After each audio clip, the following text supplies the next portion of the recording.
Valve looks to be cooking up an operation for Counter-Strike 2, but will it come this year or 2025? In less than a month, it will be CS2's first year anniversary, and we can hope that they have a big update planned, but going by what they did for the 25th year anniversary, I wouldn't get my hopes up. Once we hit 1 year, this means that Season 1 will have lasted more than 365 days. Maybe this was just Valve's plan all along, but the game files originally mentioned it to be Season Fall and Season Spring. Hopefully if we get Season 2, they give a more in-depth breakdown into their plans with seasons, as we know they didn't plan for Premier to be as popular as it is in CS2. They could have been waiting on the new anti-cheat, which vacnet 3.0 did see an official announcement just a few weeks ago. This is Valve's AI anti-cheat that is based on reports and Overwatch cases. Now, of course, with Valve announcing this anti-cheat change, it's a double-edged sword, as cheaters wanted to test how good vacnet 3.0 was, and with it currently only being in a limited amount of games, people were running into more cheaters than before. A few things that cheaters report to get detected include a decent list of features. Valve addressing the anti-cheat is important if we ever want to get an operation. At the moment, the recent updates don't even seem to be semi-big at all, they're just small ones after each other for a few different issues. We used to talk about the large update pattern Valve was following for the first part of the year, with a big update every month, but in June, that ended.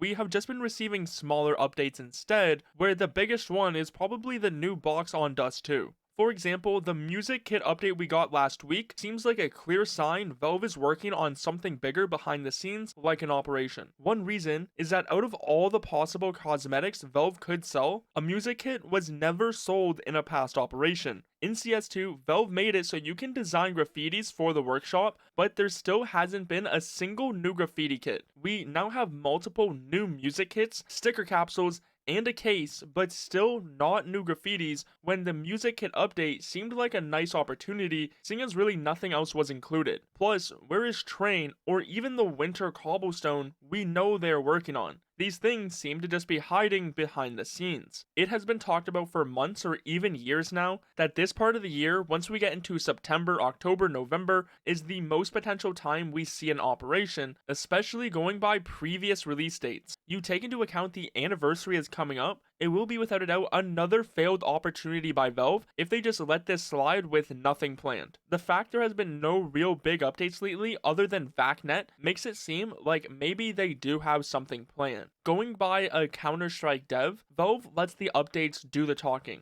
In this Steam explanation from before CS2 released, it gives very critical information about what Valve could be thinking right now, explaining how they really only communicate about the game through updates.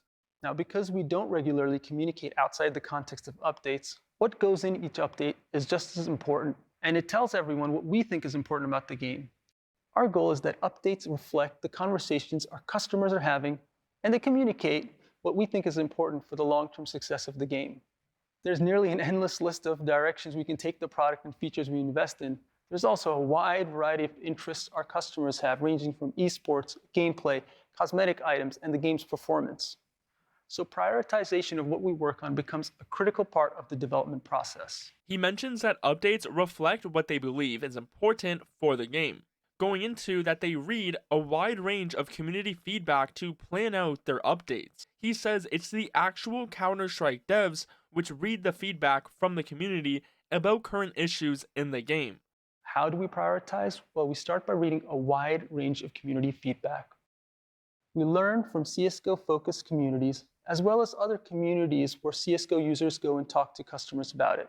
This isn't an individual's job on the team. The people who gather this feedback and interpret it are the CSGO devs themselves. It is important that the devs are reading this as it directly feeds into what they'll work on. That feedback is great at pointing out pain points in the game experience, but when it comes to finding solutions or even the underlying problems to those pain points, analyzing player behavior is our most useful tool. We collect data on a wide range of player behaviors, including time spent in different game modes, weapon usage, and connectivity to our data centers. Ever since we launched back in 2012, this combination of feedback and analytics has helped us prioritize our updates. So we take this same approach into the last big update for CS2, back in June, which was the 25th anniversary hype time, which eventually just led to new maps releasing. The biggest complaints at the time was that there was still a bunch of content missing from CSGO, and no CS2 operation when that update could have been a nice time to include one, plus the anti-cheat and of course performance issues. We got vacnet in a recent update, performance issues get addressed almost every week, we just heard a Counter-Strike dev say they speak through updates, so what does it mean if we're getting no real big updates? The recent music hit update is a perfect example that Valve seems to have something else behind the scenes. This CSGO dev continued and explained their process when CSGO launched, and what they did for updates in the first year, which might give you insights into the updates for CS2.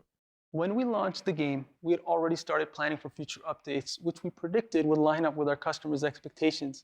We had plans for esports, a map workshop, item customization, and other gameplay features. But we followed our communication strategy and we didn't talk about these publicly because we wanted the flexibility to react to our customers' feedback and data. Many games, when they launch, face unexpected problems, and it's important to be agile during that time. When we launched, our unexpected problem was a critical one: players not sticking around. We had attracted new players, but we weren't retaining them, and this became an urgent concern. If we didn't improve retention quickly, we'd lose the critical mass you need for players to find each other and have good matches. During this time, we had lots of great feedback from the community in relation to gameplay, UI, maps, but we could see with our data that retention, a main goal of ours, was falling. The actions of our customers shifted our priorities for us, and because we hadn't committed to a specific promise of future features, we had the flexibility to act on those new priorities. If we didn't have any players, we would have a hard time helping to grow esports, and there would be no need for a maps workshop and no customers who would want to customize their items. So we decided to prioritize a new matchmaking system that brought players of equal skill together. We did act on other gameplay feedback during this time, but analyzing and iterating on matchmaking was the main focus. If we did a better job helping them find each other and make better matches for them, they would enjoy playing CSGO more and stick around a lot longer. So we shipped a new matchmaking system about a month after we launched the game. We kept iterating on matchmaking and adding features to it, and it did improve our retention. We were still losing players, but we found the vast majority of those players who left had never tried matchmaking. Most of the players who played matches stuck with the game, and looking at the data, we had confidence that it was driving our improved retention. There was a window of opportunity after CSGO launched where we had our customers' attention, and being flexible let us make important changes the game needed to survive. There is a component of updates that we haven't really talked about, which is how we communicate that update to customers. While we avoid making promises and getting involved, we do need to tell them how we have changed the game. We consider this communication as an important part of the update itself, and we spend a considerable amount of time crafting that message and even iterate on it as we iterate on the actual update. The main way our customers learn about these is in the CSGO client. The client has a news feed on the main page, and it features our most recent update posts. When we have large events, like our operations or a CSGO major, we want to make sure our customers see it, so we update the UI and client to reflect these changes and make sure they know the event is active. So going by CSGO, where they had a bunch of future updates planned, what about CS2 now that it has been 1 year after release, and it seems like some of the core issues are getting addressed in recent updates, like the new vacnet? Is it finally time for the CS2 operation, or some of the large-scale updates? There has been a lot of new keychain files within the past weeks. We also can't forget about the leaked twin blade knife and unreleased maps. So it seems like Valve has something planned, and with us approaching the most likely time in a year for an operation to release, let's hope Valve finally gives us the big update we have been waiting for. Now, I want an operation to release, but it's also important to keep your expectations down, as remember, we haven't received an operation in years, and it's not like Valve has to give us one. I didn't forget though that if no operation releases by the end of 2024, I will give away 2 knives to 2 subscribers, so do you think an operation will release soon, with maybe the new cobblestone and train? Or will next month's update for CS2's first year anniversary just bring Season 2, and that will be all we hear from Valve until the Shanghai Major? I'm going to try and reverse jinx it and say no operation will release in 2024, so hopefully Valve releases an operation instead.